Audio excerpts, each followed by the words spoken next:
Welcome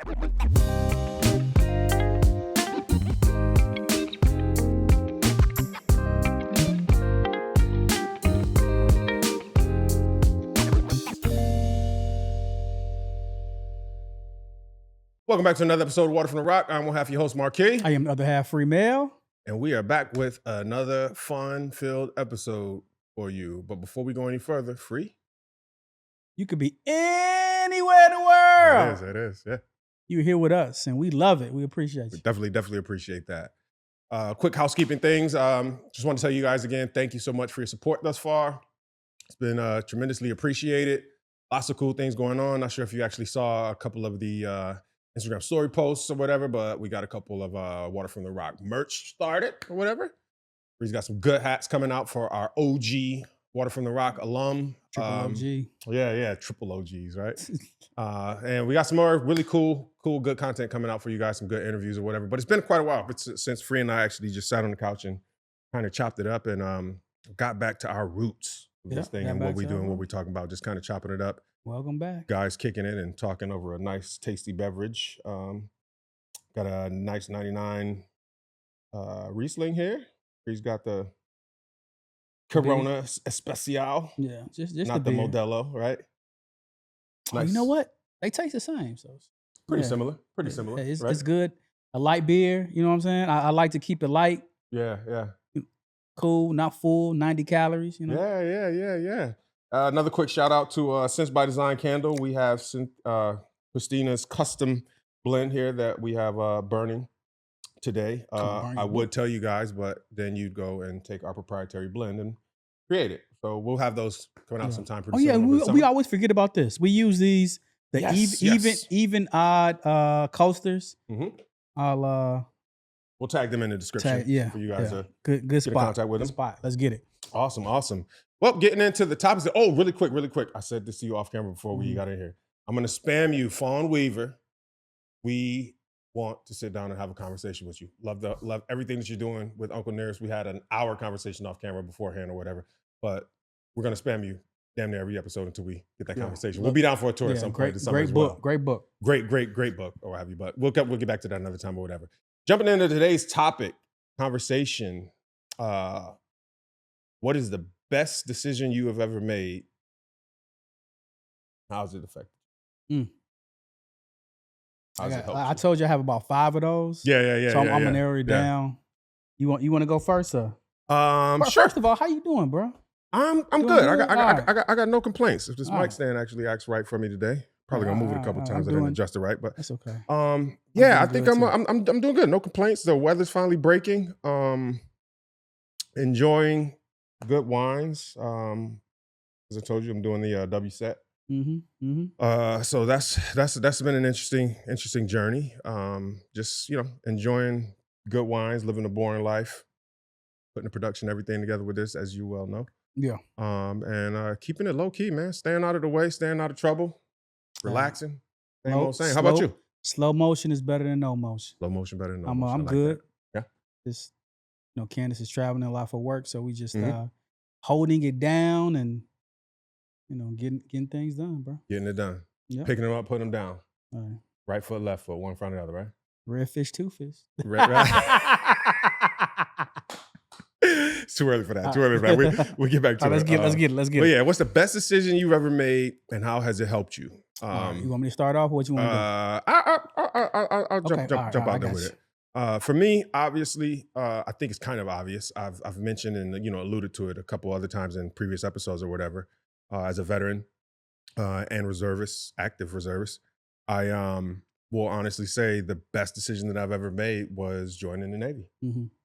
And I can say that unequivocally, just based on the impact in every aspect of my life, from adolescence going into adulthood, obviously having parents in your life and influencing becoming an adult, a man, things of that nature, what have you.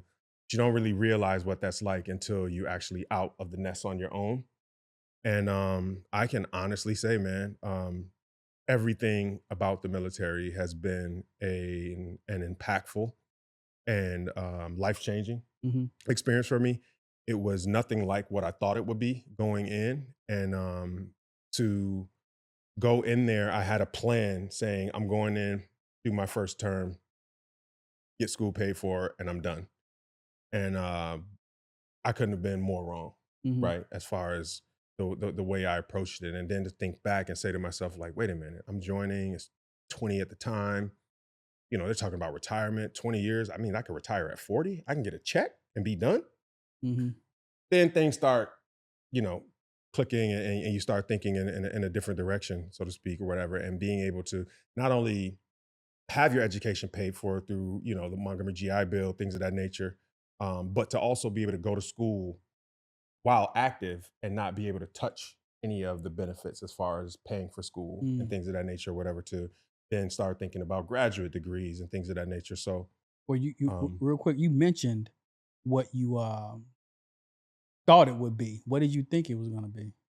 I thought that because I was always like physically fit, in decent shape or whatever. I'm thinking to myself like push-ups, sit-ups, run. All right, whatever. Boot camp, they're gonna yell, whatever.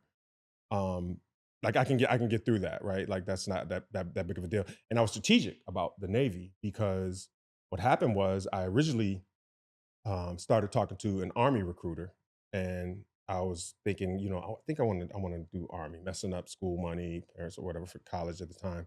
And I think we had that conversation, like you know, that heartbreak. Remember I was telling you about the Mm-hmm. airport situation, whatever. Mm-hmm. Won't say your name, but Mm-hmm. you think you go through heartbreak, and I'm like, oh, life's over. I'm going to the military. And so I went and talked to an Army recruiter, and the saving grace for me was that when I came from talking to him, I came home talking to my dad. They were saying like, well, we got you all set up. All you have to do is, you know, you've got a tattoo, and you can't have a tattoo showing in uniform. And so I had to go through the whole tattoo removal process with the dermatologist. And when I had that conversation with dad, he's like, why don't you visit all of the branches or whatever just before you make that decision? 'Cause sure, Army, like, That's your that's not what you father want or to the do. My dermatologist? father. Okay, okay. And so while I'm going through the dermatologist, the laser removal, I ended up going to see the naval recruiter, and I knew I wasn't going to go Marines. Mm-hmm. Like there's nothing there for me, Be a right? mean Marine. Yeah. There's nothing there for me, and so um, when I ended up going to see the Navy recruiter, and I made it up in my mind at that point. Once he started talking, it's like, yeah, you could travel the world, you got education, um, you can actually go to school on the ship. I was sold in. I was like, yeah, I don't need to go talk to Air Force. I'm done. Never even went back to the Army recruiter or what have you. And the one thing that actually stuck out to me was that he was almost it was almost like a big brother program.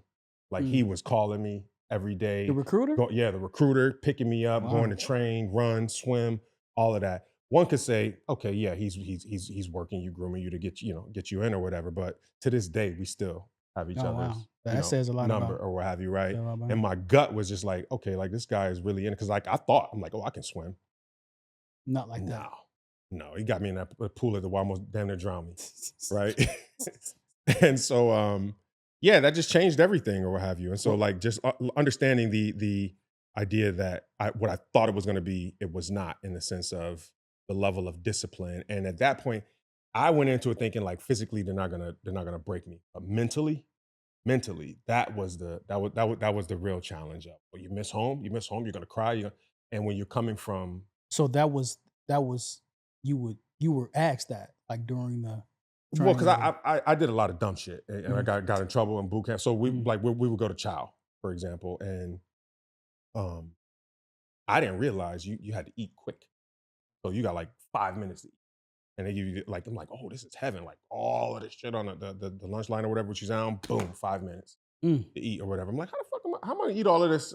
sure. And so the next time I went down, I grabbed like Cheetos, oatmeal cookies, and wrapped them in foil, and I just put them in my sweatpants. My dumbass, Snacks for later. we're marching, crumbs dropping out of my sweatpants, whatever. And Halt caught me. Worked out all day, right? So it was, and from that I had like a problem. I was like, man, fuck this. You know what I mean? And in my mind, I'm like, you're not gonna break me. I You're not think gonna break me. I can see you saying that. Yeah, Yeah, I can yeah. see you saying that, bro. And I'm like, but you're not gonna break me. You're not gonna break me. I work out all day. You know what I mean? Let But me then they start like, you want to go home? You miss home? You miss your mom? You miss this? You miss like, and now they're fucking with you, like mentally, right? And so I'm like, let me ask now if this: I fight y'all, if I hit one of y'all gonna yeah, jump me. what You know? what I guess being a 20-year-old, what life quality did you learn with being in the Navy that you still, you take with you to this day? I would say the just one the discipline when it comes to um time management, being on time. Hmm. And like one of the models of things we say is if you're on time, you're late. On time is 15 minutes early. And so like that's one of the things that Bert and I we go back and forth about all the time. I'm like we're late, we're running late or whatever. You know, like if you got to be somewhere at 8 o'clock, 7:45 is on time, Hmm. right? And it just I didn't understand then all of those little things that they were teaching me because I was getting pissed off. I'm like, I'm in the military and we're folding clothes, we're folding socks, we're folding our uniforms, we're folding pants, we're folding t-shirts and making beds. And you got to have the 45-degree crease on the end of the bed or whatever. They come through and do inspection, fail, fail. And I'm like, bro, it's fucking it's sheets.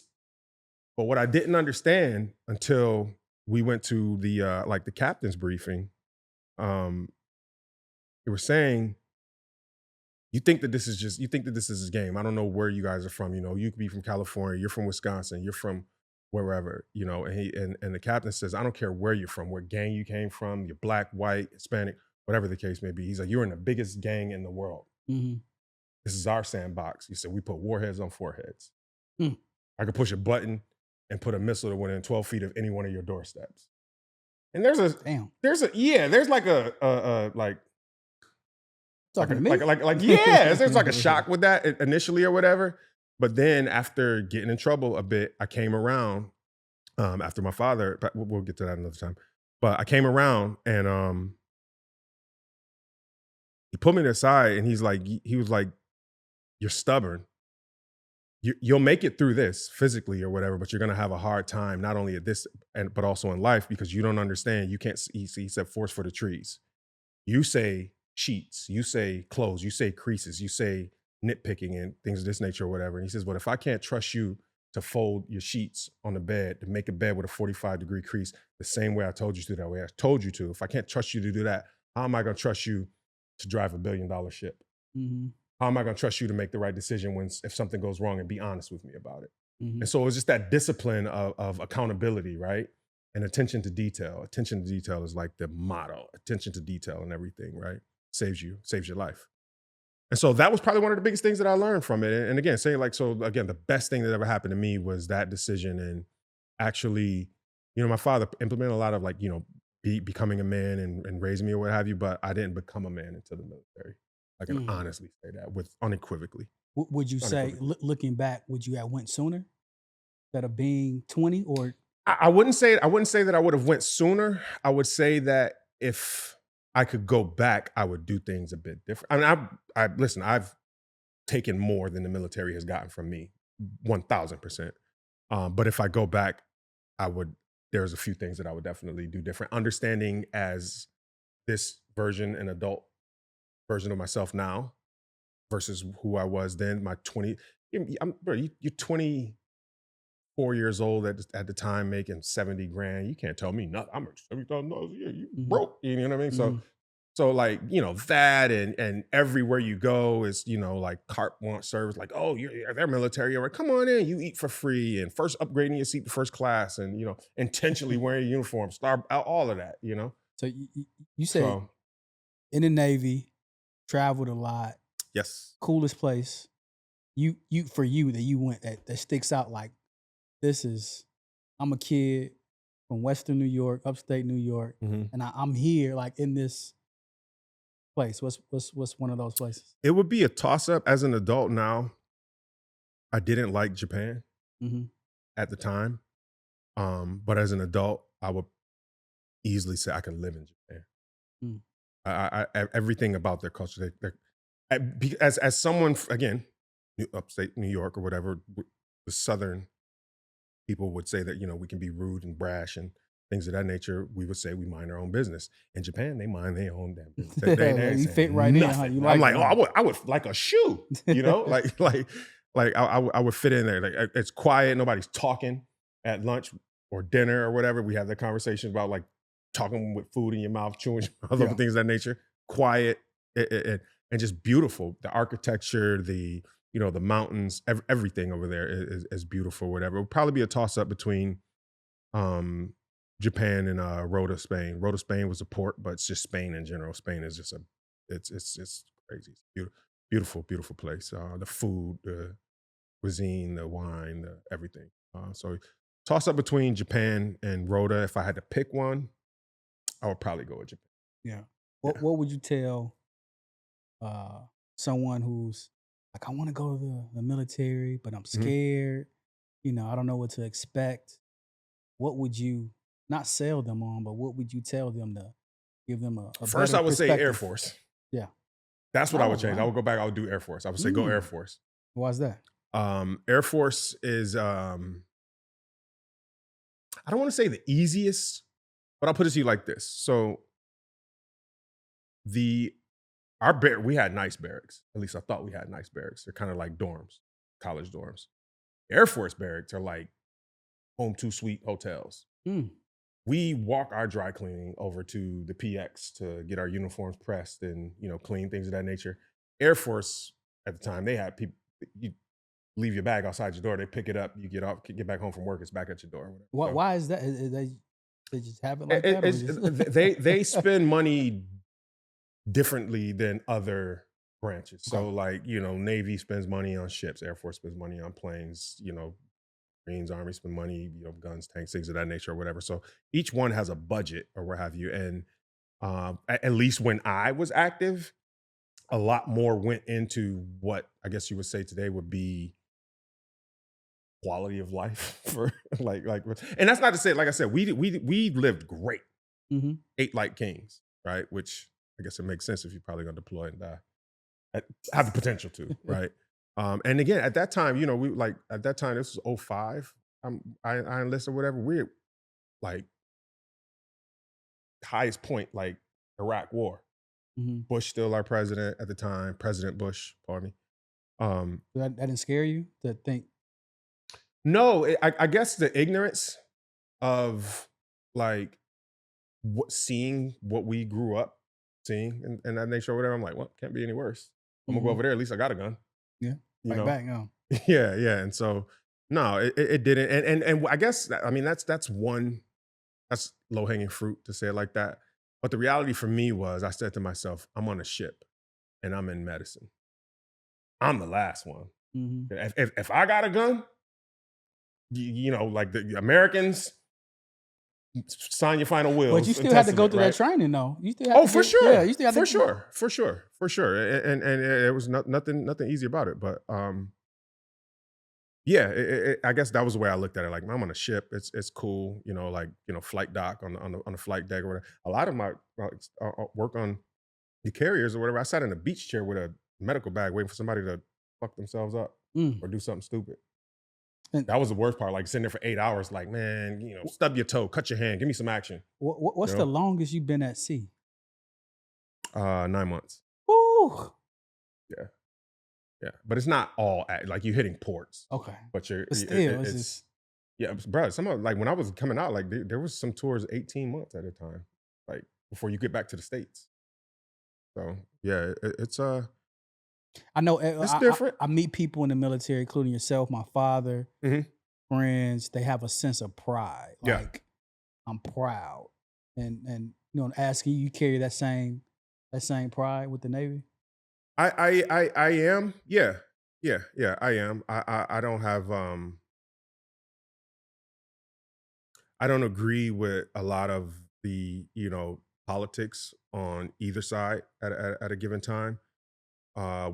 When I was active to now, and all sides or whatever, but I don't think that will never change. Like I think once you do that or enlist, it's kind of like a fraternity is like a very mild version of what the military. I feel like fraternities aspire to be what the military actually is Mm. when it comes to camaraderie, right?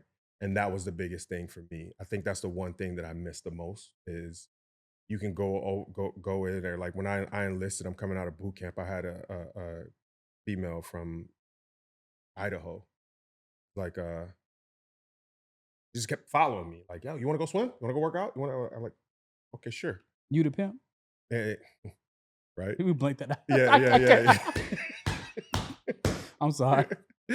Try to be serious. See, My we're trying to bad, be my adults. bad. We're trying to be My bad, adults, my right? bad, my bad. And but the crazy thing is, we're swimming, training, just staying in shape or whatever, and get to the edge of the pool, sitting on the pool or whatever. She's like, can I just be honest with you or whatever? She's like, I'm just so fascinated. Like, you're so cool. She's like, I've only ever seen black people on TV. Mm-hmm. And it blew my mind. I'm like, oh, yeah, being from Idaho. That's she's like, no. She's like, like, there's no one around. Like, I'm 18. I've never left the state. Like I've only ever seen you guys on TV. And I was just like, all right, what you want to touch me? I'm fucking around. But yeah, so like just that camaraderie, and then also even seeing like different people that might not have been exposed to different cultures and things of that nature or whatever. But like I've seen guys deploy and like they're not leaving anybody out there. You know what I mean? Mm-hmm. Like just that, like, no, we're all going home. We're going home together, we're dying together. Mm. Like the quintessential definition of ride or die, if you will. Right. You think about it. I'm sure because now you're, still active reserves, and you've told me when you wear your uniform, and you may stop somewhere. You get it's attention grabbing. Mm-hmm. Like people will stop. I don't like wearing it. In fact, Yeah. like outside of a base or something, I not at this point, but yeah, it is. People will stop.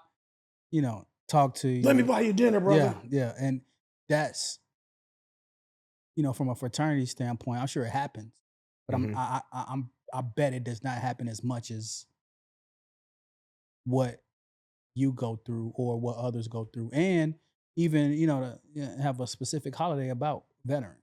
Yeah, veterans, memorial, all of those things or whatever. So again, I like we have a bunch of issues in this country, and they've been that way forever or whatever, and even just the way the country was, the way and what the country was founded on or whatever. Like we all know the stories. If you could believe what you want, the truth is there, right? The facts are there. But there is something about that. Like I said, at least I can only speak from my experiences and the people that I have served with. There's a one team, one fight, right? And regardless of what it might be, like people have their opinions on what are we fighting for and why are we here, why are we there, whatever the case may be. I'm not in. Suits make those decisions, right? We're hired guns, right? To protect and defend. Yeah. This is where they tell us this is where you go. All right, we'll be there. That's it, right? Yeah. But yeah, so that's the best decision that I've ever made, and again, I could ramble on about that forever. But just in summarizing it, the impact that it's had, the benefits, growing, home, family, success, finances, all of those things have definitely are directly influenced, impacted, and affected based on that decision. So my nephew wants to go to the military after he graduates college. I told him that I'll link you all when I know he's serious. That he's serious like about I don't it? want to waste your time. You know what I'm saying? Yeah. I want to know you're serious. Yeah. So he's been thinking about it, and yeah, for sure. We'll see. I tell everyone, Berta says all the time or whatever. If Sophia wants to go, I'm all about it because again, she knows, she sees firsthand, everything. She's like, absolutely, like what 1000%. And again, just pay like when you finish an MBA and you live with a PhD or an MD. School is expensive. Absolutely. When I school is expensive, man. And if you can get that paid for. I don't know if I ever told you this. My dad, he has a Purple Heart. He's a wounded vet. And I started college. He said, take this form, man. It's back 2000. Take this form. Like, what is this? Like, you get your tuition paid for. And I just took it to the office. Tuition paid for all. It was up to like 128 credit hours. So I was able to take care of all of his children in the state of Indiana were able to go to college if they choose to. I'm the only one that took that. Took that benefit. No shade to all of you all, but it is what it is. And I had my college all paid for because of, he was a wounded, but had no idea that was Took advantage even a of it. thing until I turned 18 and went, and so shout out to you, Freeman, for Papa Bacchus. take it one for me. He rolled over a mine and blew his eardrums out or whatever. But anyway. Yeah, man. And again, so and like I said, those are subtle things or whatever. Like Sophia can go to state school. Like you can go like your nephew, say he goes in and he decides to have a family, he does all of his education while he's in. He could take his GI Bill and pass that on to his kid. She can go to, like Sophia, she could go to any state school in the US as long as she's accepted or whatever, right? So she could essentially apply, like blue chip schools, apply to Harvard, Stanford, whatever the case may be. And as long as she gets accepted, if I'm able to like pass that on to her or whatever, if she can get accepted, she can go there up to a 4-year degree. That's dope. So again, there's value in that, man, right? So and buy home benefits. Yeah. The VA home loan assistant programs. There's tons of opportunities. People just don't take advantage of a lot of that stuff. They don't know, but you got to have a plan in going in. And it's not just like, oh, I need something to do because I just screwed up in life or whatever. Go in, take advantage of all the programs, ask questions. And again, even before you go and be strategic about what it is, all the way from the branch that you're going in, if you have a plan as to what you're looking to, like what's your end goal. So, and that's the way I looked at it. You fail to plan, you plan to fail. There you go. Yeah. Enough about me and my naval journey or whatever. Tired of boring people with that or whatever. What was your best decision? Best decision you ever made, Free? The 1 of 20 that I have. Best decision you ever made, and how has it helped you? Moving to Mississippi, which moving to Mississippi. Yeah, I said I wasn't gonna say that, but yeah, moving to Mississippi. Best thing that happened to myself and my wife. I'm gonna speak for her, even though she's not here. The best thing, and it was a Wednesday. We were sitting on the couch. We were living in Phoenix. Candace said, I want to go to grad school. Like, oh, you want to go to Arizona State, University of Arizona? She's like, no, I want to go to. You thinking you're not leaving Arizona? Or yeah, I want to go to Jackson State. I'm like, oh, what part of Arizona is that? She's like, no, it's in Mississippi. I'm like, where? Like where? Like, huh? And at the time, I hated my job, so I was looking for a change. And she said, I have cousins there that can help me get into Jackson State. So I looked at her. I said, I'm with you. We're going to be there 4 years so you can get your PhD. And when you're done, we're out. We out. Yeah. Like, I don't want to stay 4 years one day. Yeah. 4 years. We leave at graduation on the way to the airport. Yeah. 11 years later, we found our way up here. But 11 years later, 11 years later, babies, couple homes. And, the biggest thing, it's so many takeaways from Mississippi, but what's the first thing you think about when somebody say, hey, I'm from Mississippi, or even Mississippi? What's poorest state in the country? I mean, there's a bunch of things. Poorest state in the country.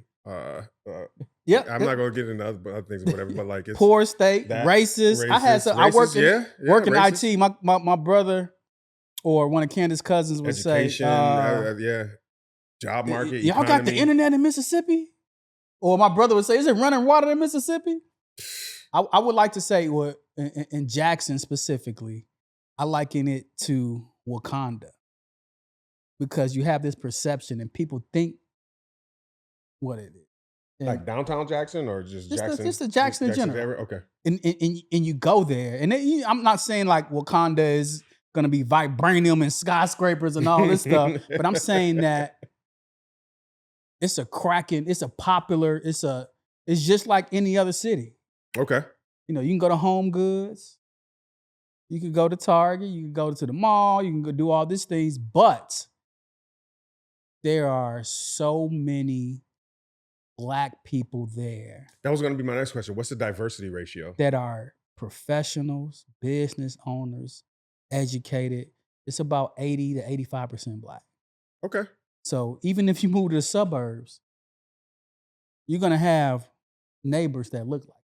So it's funny when you say that, because it's like with, I guess the ignorant perception outside looking in. You say like Mississippi is racist, and obviously it's just not broad stroking, close Mississippi. But like if you say like Jackson is 85% black or whatever, I mean I guess can't be too racist. Yeah, I mean, 85% of the people are black. I lived in Jackson, Mississippi for 11 years. I never had a racial issue the whole time. Yeah. I had, to keep it a buck, I had more issues with people that look like me than people that didn't. Racial issues? Yeah, not racial, or it's more of a. Please explain that. That sounds entertaining. It's kind of deep. Where let's say you go to a restaurant, they providing me service less than what they would do a white person. You know what I'm saying? Oh, so I would deal with that, but almost like get back. No, not get back. It's like, oh, I'm gonna give you this half-hearted service, and I'm gonna give these white people over here. Oh, to you. Okay, yes, I said get back. I thought it was reversed. No, no. But another thing, living in Mississippi, the sense of pride to be a black person, where I've never in my life felt obligated to look out for another black person until I moved there. Would you say Mississippi birthed that in you? Absolutely. 100%. I see a lot of that in you now, even when we go places and you talk about I'm taking care of this one, I'm shopping with this. But it's not just me. That is throughout the community. Yeah. So let's say you go to the local bakery. Like, oh, I put a couple extra cookies in there for you, baby. Go ahead. It'd be somebody auntie. Or, for example, I interviewed a young lady that worked in my department. I prepped her for the interview beforehand.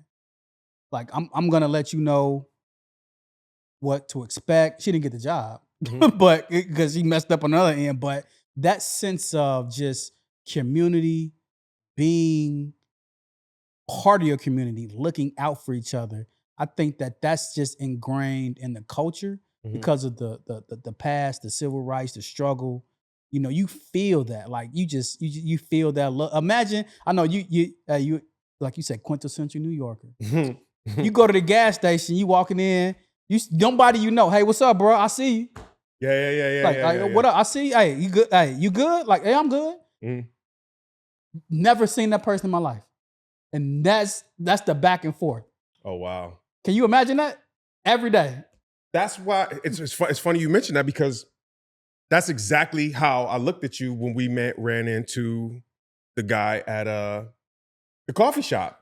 He's like, what? We was talking or whatever. I'm like, Mark, Mark, do you know him? Yeah, Mark. I told my friend Mark. I'm like, do you know this dude? Because like, so Fremel, like we're sitting. We just actually had a meet with a friend who happens to be in marketing or whatever. So we're talking to her about like marketing and it's like floating our ideas to her. Like, what do you think about this? And we're starting this podcast. This is before the podcast even started or whatever. She leaves.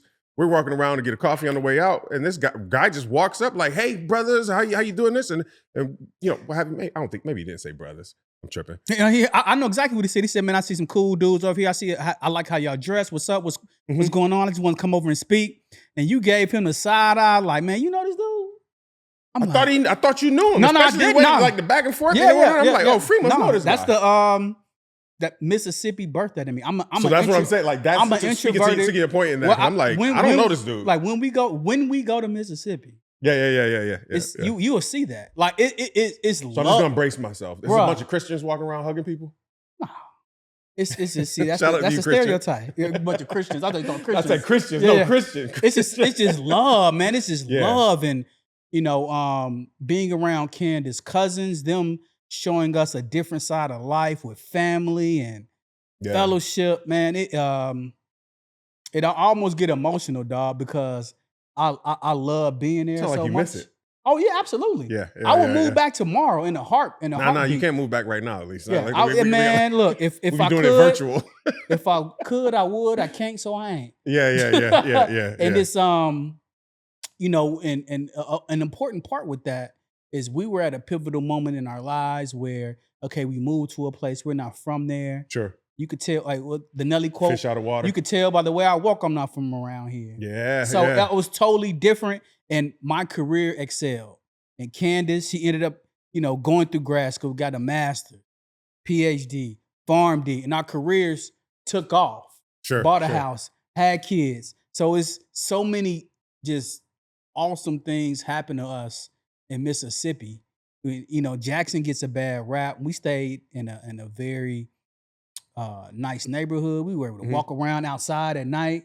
It was predominantly, I would say, our neighborhood is 90% Black. So let me ask you Like, this question.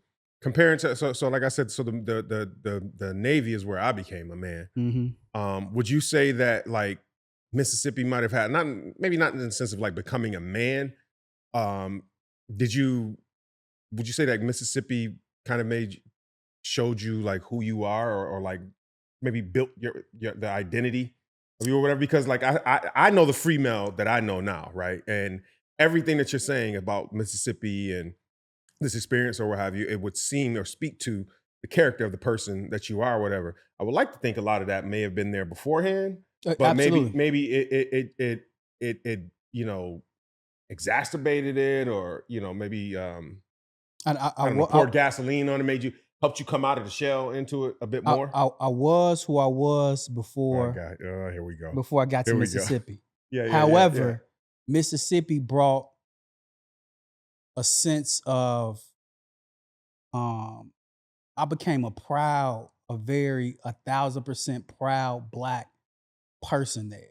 Mm, And I realized one of my missions on earth is this might sound crazy. One of my missions on earth is to share that Black excellence. Show my kids this is how Black families live. Not what you see on TV, mhm. not what you see on movies, but we're going to cousin Carl, cousin Michael's house. We're going to have dinner. They're going to take us to different places and put us in different situations, and just be cognizant that you can live in a city, a majority of people that look like you, Mhm. And still thrive. and still thrive. Yeah, And yeah. you don't have to, no shade to Atlanta, but in Atlanta, everybody making it. Everybody popping. It's a lot going on. You can live in Jackson, make 40, 50, Jackson, Mississippi, 40, 50 grand, live a good life, Hmm. and be good. You don't have Yeah, to put on. And it's a sense of community. yeah. And so to answer your question, it brought a different part of me out. I still was the same person, Sure. it just brought a different part of me out. No, that's awesome. I think about that when you're saying uh how it brings a different part of you out, and like you said, you speak into like the Black excellence of things. I mean, it's not a popular popular topic or person to bring up nowadays, and by no means am I like justifying the allegations or whatever may have happened, but it's almost like when you and I were growing up and seeing the Cosby, Mhm. like the Huxtables. That Mhm. was like, man, that's a dope family. Seeing representation and what So looks so like us or whatever. Like that was like, so imagine you seeing that on TV, like, man, that's cool, but it's not real. mhm. Imagine going there and you see a house with 2 doctors, kids running around. Not You only see that, but you attorneys. see multiple Huxtables. Right, exactly, exactly. Like there's In like the community, like Huxtable Jackson, A, absolutely. Huxtable B. Like, yeah. So no, And I can appreciate that. Again, you've opened my eye. Like I said, the only time I've been to Mississippi is when I was going through Mississippi on my way to Texas. it's the You know what I best. mean? So One of my close friends, Courtney, he came and we were living downtown in the Standard Life building on the 13th floor. It's a high rise we were staying in. We mhm. stayed there 7 years. MJ lived there for a couple of those. And he came and he's like, what is this? Like, I wasn't expecting Mississippi to be like this. I'm Yeah. like what you expect? What you But see it's on TV. right. Those are the sides. Those are the sides that they don't show. Hey, I'm Those are a the sides that don't make it to TV. Those are the sides that don't make it to the news. Those like those areas or what have you. Like there was a I think there was an article, and I'm gonna butcher this, so please don't come slaughtering me in the comments, or if you guys ever see this. But I think there was like a group of actually, like I guess family bought land, and the kids they left and had to come back, go to school, but you have to come back and live here to be able to claim the land that they mhm, had for mhm. them. or what have you. And so it's things like that because it's like this land is going to stay in the family. We're not selling this land, so to speak, right? And so just seeing different things like that, like it's again, those are the things that don't make the news. Those are not the popular stories. Right. Again, kind of like the inspiration that I've found with this podcast. There's stories that need to be told that don't make the news that we don't talk about in the Rochester area. So to that point, yeah, the fact talk that about a full circle moment. we in Mississippi we don't have a Wegmans. Kroger is the local grocery Yeah, store. you definitely don't got a Wegmans. But we would go. Anyone who lives in Jackson knows about this. You can go to the Kroger on 55, Interstate 55, and see James Meredith. You probably have no idea who James Meredith is. Not at all. I didn't know who he was until I'm a little bit. James Meredith was the first person to integrate the University of Mississippi, Ole Miss. And he would be in the grocery store, sitting there, chilling. Why was he just sitting in the grocery store? That's how older people they have a coffee club. They had a coffee club there. They sit there and drink coffee and talk. And James Meredith, used to tell Kenneth like that makes sense. Wegmans has like a cafe and things of that nature. And he's pivotal to the civil rights.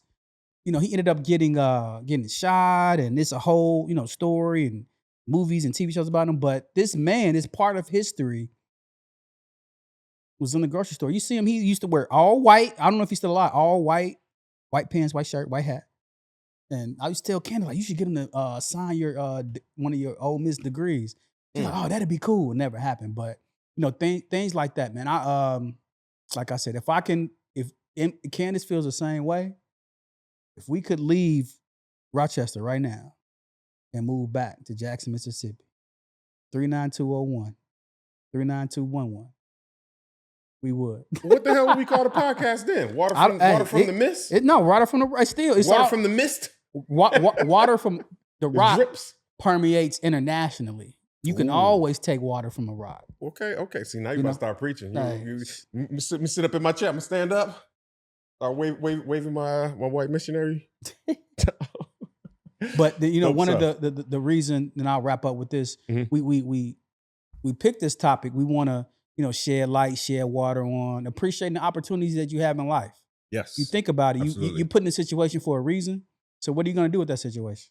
And again, and to that point, to follow up on it, I would say that your next decision could be your best decision. And that best decision will help you tremendously in life, so to speak. So, like I said, and not for nothing, but like a lot of times we find ourselves running into like, resistance and things of that nature. For example, with me in the military, all of my family, no, don't go. My dad was the only person. Go. 99% of the rest, like, don't do it. You're going to war. Did you not see the Twin Towers? It's just planes and the buildings and the war and Iraq and Afghanistan. Baby. No, you're gonna go to war. Nope. So if I would have listened to those things and allow that to influence my decision, who knows where I would have been, where I would be right now, or what decisions I would have made, or what have you. And again, on the contrary, I've been to every country in the world outside of Antarctica. I've got education debt-free, paid for. I got relationships and friendships that are with me to this day, all across the country and the world, for that fact. Phone numbers, people that I can call and talk to, like that, And so, I can appreciate that. So again, like, let your next decision be your best decision, and don't fall for the old banana and tailpipe. Somebody telling you like, don't do it. Don't do it. Why you move to Mississippi? Don't move to Mississippi. Hey, they're putting their fears on you. They're projecting their fears on you. So. I love my Mississippi folk. The I love. What does that mean? That's Jackson State's kind of D-I? Like the I love. Oh, the I love. Yeah, that's another thing. Being in the HBCU bands, I can talk about that, man. That sounds like an R&B track. The I love. That's part of their school play. Okay. Dope stuff. The I love. Jackson State, Mississippi. So yeah, from Mississippi to the Navy. Hey. You gotta love it. I think that's all we got at this point. My bad. I killed it. We rusty, man. We used to dealing with guests. That's all good. Go ahead. You go ahead and wrap us up. Go ahead. I got nothing. Are you done? I'm one half of the Water from the Rock. I'm the other half, Marke. Wrap it up. We'll catch you guys on the next run. Peace. Peace. Dun, dun, dun, dun. Yeah.